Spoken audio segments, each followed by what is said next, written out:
हम कुछ टाइम की खुशी के लिए कितना बड़ा गड्ढा खोदते हैं अपने खुद के लिए, ये हमें खुद भी नहीं पता चलता। लेकिन जब हम गिरते हैं ना, जब पता चलता है कि हमने कौन सा और कितना बड़ा गुनाह कर दिया है। कि जब हम ये गुनाह करते हैं तो उस टाइम ओनली हमें वो चीज़ दिखती है सामने। मान लो किसी चीज़, आप पैसे के लिए कुछ करने जा रहे हो गलत, तो आपको उस टाइम ओनली वो पैसा दिखेगा कि हाँ वो पैसा मैं ये काम करूँगा तो मुझे ये पैसा मिल जाएगा। और इस तरह के, चाहे वो गलत तरीके से क्यों ना हो, उस टाइम आपको बस वो पैसा चाहिए। वो बोलते हैं ना, विनाश काले विपरीत बुद्धि। जब विनाश काल शुरू होता है ना, तो सबसे पहले आपकी बुद्धि नष्ट होती है। ये चीज़ हमेशा याद रखना। उस टाइम आप अपनी बुद्धि का इस्तेमाल करोगे तो भी नहीं कर पाओगे। अगर आपके भाग्य में बुरा करना लिखा है तो आप करोगे, लेकिन अगर आप भगवान की शरण में और उस टाइम आपकी बुद्धि ने काम कर दिया और एक बार आपकी माइंड में ये आ गया कि नहीं ये गलत है मत कर, तो हो सकता है आप रुक जाओ। लेकिन अधिकतर होता यही है कि उस टाइम तो हमें बस मंजिल नज़र आती है सामने, और वो भी आसान तरीके से। आप लोग अगर गांव से हैं तो ये चीज़ें आपने सुनी होगी, जो नरेगा का काम चलता है यहाँ बहुत घोटाले होते हैं। क्योंकि गांव के जो लेडीज़ ज़्यादा जाती हैं, जेंट्स इतने नहीं जाते। क्योंकि देखा जाए तो गांव में अधिकतर जो काम होता है वो ओनली खेती बाड़ी का होता है। तो लोग ये सोचते हैं 2 पैसा कमा लिया जाए तो घर में और थोड़ा 2 पैसा आ जाएगा। क्योंकि खेती बाड़ी में तो 6 महीने तक फसल, 6 महीने तक पहले दो और फिर मिलेगा, तो इसलिए बीच में भी तो पैसे चाहिए। इसके लिए जब सरकार नरेगा का काम स्टार्ट करवाती है कि कहीं मतलब तालाब बनना है तो उसकी पुल बांध दी, तो इस तरह से काम करवाए जाते हैं। लेकिन यहाँ बहुत से लोग ऐसे होते हैं कि जो मैन होता है कि उनकी सबकी अटेंडेंस वगैरह करता है, वो भी घोटाला करता है। वो यहाँ तक कि इतनी धूप देख के वो खुद भाग जाता है, बाकी सब तुम काम करते रहो। जैसे ही पता चलता है कि कोई अधिकारी देखने के लिए आ रहा है, वो पहले ही झट से भाग आता है वापस। और अपने कहीं गलती से मेरी एब्सेंट ना लग जाए इसलिए वो फटाक से आता है। और अगर उसके घर के मेंबर भी उसमें लगे हुए हैं तो वो तो ये समझो कि तुम्हें दर्शन ही नहीं देने वाले, कि फोकट में घर बैठ के खा रहे हैं। और जो बेचारे इतनी मेहनत कर रहे हैं उन्हें तो बहुत कम मिल रहा है, और जो घर से बाहर नहीं निकल रहे वो फोकट में खा रहे हैं।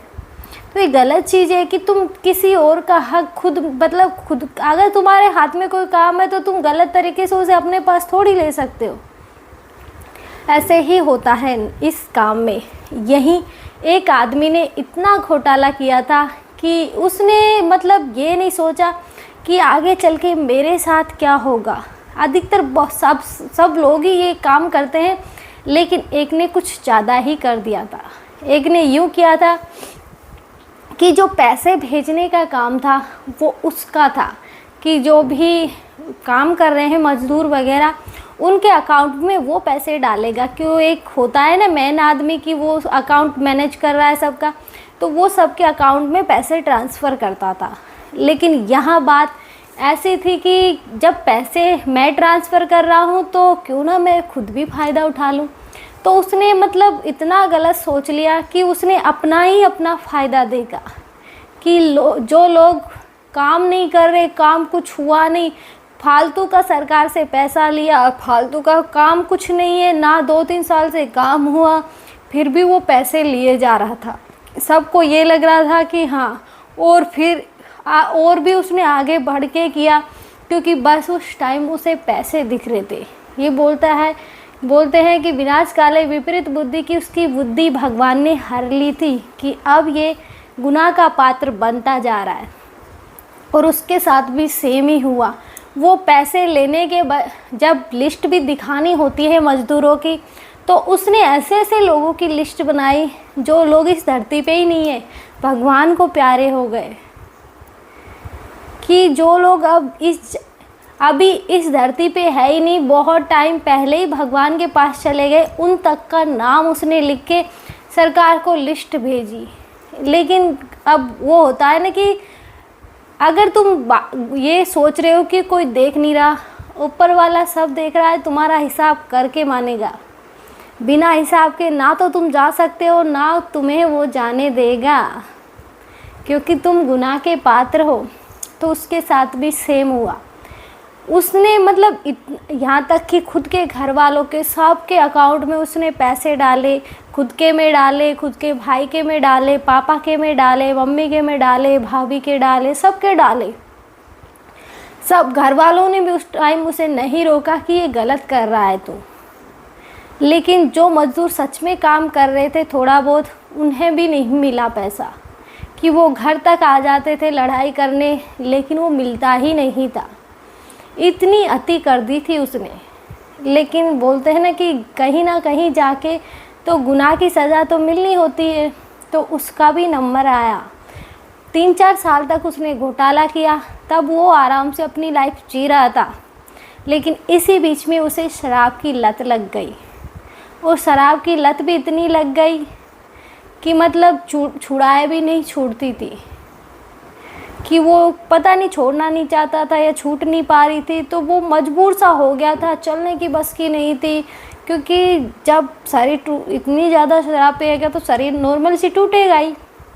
तो उसकी कंडीशन धीरे धीरे बिगड़ती जा रही थी, लेकिन वो नहीं रुक रहा था। वो तो बस बढ़े जा रहा था अपनी मंजिल की तरफ। उसने बहुत पैसे लिए लोगों के, बहुत कमाए लोगों से उसने पैसे, कि पता नहीं कभी किसका हक मारा तो कभी किसका हक मारा।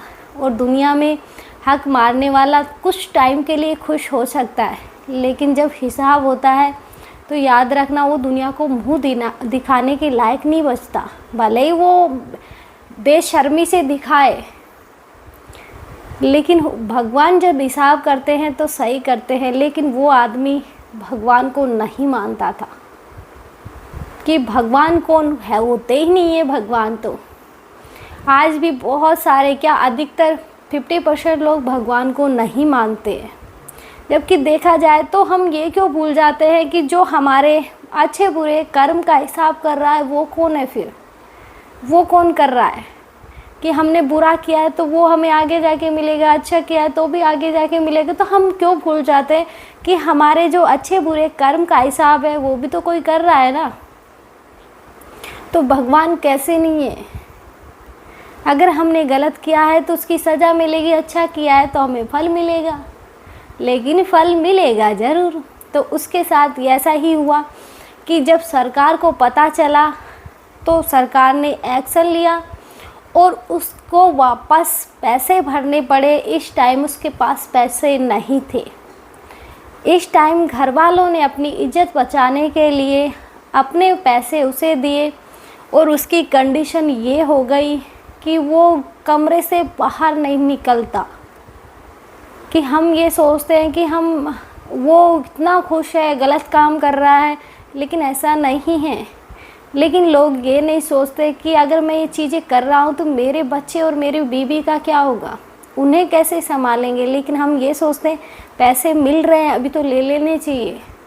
ये गलत है। अगर तुम गलत तरीके से ले रहे हो ना तो गलत ही रहेंगे, कभी अच्छे नहीं हो सकते। इसलिए हमेशा कर्मों का हिसाब ज़रूर होता है, ये हमेशा याद रखना कि गलत मत करो। अगर हो भी रहा है तो भगवान से क्षमा मांगो कि प्रभु मेरे से ये गलती हो गई, आगे से मैं कोशिश करूँगा कि गलती ना करूँ।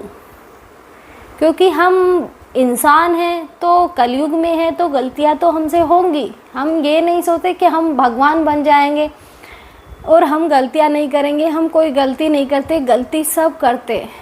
एक गलती ना मानना और एक गलती मानना, दोनों में अलग अलग फ़र्क है। अगर आप लोगों के सामने गलती नहीं मानना चाहते तो भगवान के सामने हाथ जोड़ के गलती मांगो, माफ़ी मांगो उस गलती की, क्योंकि आपके जो कर्म का हिसाब वो देगा। ये लोग तो कुछ टाइम के लिए देंगे, भूल जाएंगे, लेकिन जो पक्का वाला देगा ना कि वो नहीं भूलेगा। आपकी लिस्ट में वो तो लिख चुका है कि आपने ये कर्म किया है, इसका प्रारब्ध ये बन गया, तो वो मिल के रहेगा आपको। और उसका भी हाल ये हुआ कि अब घर वाले परेशान, सब परेशान, क्योंकि कमरे से बाहर नहीं निकलता, कुछ काम नहीं करता। बच्चे और बीवी सब की हालत ख़राब है कि जब पति कमाता है ना तो बीवी हक से बोल सकती है लेकिन जब पति कुछ नहीं करता ना, तो अगर घर वाले कुछ कह भी रहे हैं तो सुननी पड़ती है, क्योंकि सामने बच्चे दिख रहे हैं कि अगर मैंने कुछ बोला, पति कुछ कमा नहीं रहा और मेरे बच्चे, उनका क्या होगा फिर? कहाँ लेके जाएंगे हम हमारे बच्चे को? कैसी परवरिश मिलेगी उसे? तो बस यही सोच के बहुत सी लेडीज़ें चुप रह जाती हैं। लेकिन यही हकीकत है, जब पति नहीं कमा रहा होता तो लेडीज़ को झुकना पड़ता है। लेकिन आदमी को ये चीज़ें नहीं महसूस होती कि वो सोचता है मेरे तो घर वाले हैं, घर वाले तुम्हारे हैं, बहू के नहीं हैं। तो तुम ये क्यों भूल जाते हो कि वो पराए घर से आई है, तुम्हारे खुद के घर से नहीं है वो। तो तुम्हारे घर वाले उसके लिए हमेशा, वो चाहे कितना ही अपना बनने की कोशिश करे, हमेशा पराए ही रहेंगे। और वो हमेशा यही बोलेंगे ये पराए घर से आई है, ये इसका घर नहीं है। देखा जाए तो यही होता है कि मायके में ये बोलते हैं अब ससुराल जा तेरा घर वो है, मायके ससुराल में बोला जाता है अपने मायके से यही सीख के आई है, अपने घर जा। तो यही होता है कि समझ में नहीं आता औरत का घर कौन सा है। इसलिए औरत को बहुत सुनना पड़ता है। इसलिए जो काम करे सोच समझ के करे। अगर गलती हो रही है तो प्रभु से क्षमा मांगे, किसी इंसान से नहीं मांग रहे हो तो भगवान से ज़रूर क्षमा मांग लेना। और फिर ज़्यादा नहीं हो सकता तो आप प्रभु से ये बोलो कि प्रभु मेरे अच्छे बुरे कर्म सब आपको अर्पण। अब चाहे आप सजा दो या फिर ये अच्छे फल दो, आपके ऊपर है, मैं आपकी शरण में हूँ। बस आप समर्पण कर दो भगवान के सामने, वो आप पे दया ज़रूर करेंगे। इसलिए जो करो अच्छा करो, भगवान आपके साथ हमेशा है। वो किसी न किसी माध्यम से आपको रास्ता दिखाते रहते हैं, बस हम देखना नहीं चाहते, या उस टाइम हम धृतराष्ट्र और गांधारी की तरह अंधे बन जाते हैं। क्योंकि भगवान श्री कृष्ण ने बहुत बार धृतराष्ट्र को समझाया था कि ये गलत है, रोको इसे। लेकिन धृतराष्ट्र ये बोलता था जो दुर्योधन बोलेगा वो होगा, जो वो करेगा अच्छा कर रहा है। तब भगवान ने ये विनाश की ओर जा रहा है और विनाश होकर रहेगा।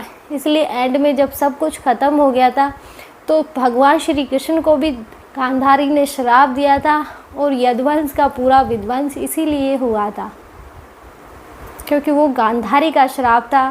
क्योंकि उन्हें पता था, और उन्होंने जब युधिष्ठिर ने गांधारी को रोकना चाहा तो भगवान श्री कृष्ण ने मना कर दिया कि नहीं, बोलने दो उन्हें। तब उन्होंने श्राप दिया, और भगवान श्री कृष्ण को ये चीज़ें पता थी, और जो उन पे बाण लगना था, उनकी मृत्यु होनी थी, वो भी उन्हें पता थी। ये बोला जाता है कि पिछले जन्म में भगवान श्री राम ने जब बाली को छुप के तीर मारी थी, उसी तरह जो बाली था वो भील था, और भगवान कृष्ण तो भगवान राम, भगवान श्याम सब थे, वो तो भगवान विष्णु के अवतार है वो तो वो उसने भी छुप के बाण मारा था पैर में, और इस तरह से भगवान कृष्ण ने अपना देह त्याग किया था। आज के लिए इतना ही। जय श्री राम। और भगवान के लिए अच्छा करें, जो करें। आप भी खुश रहेंगे, आपके बच्चे भी खुश रहेंगे, बस भगवान की कृपा होनी चाहिए। और अगर आप भगवान की शरण में हैं तो आपकी भगवान की कृपा आप पे ऐसा ना हो, ऐसा तो हो ही नहीं सकता। क्योंकि भगवान पे विश्वास रखना बहुत बड़ी चीज़ है। जय श्री राम।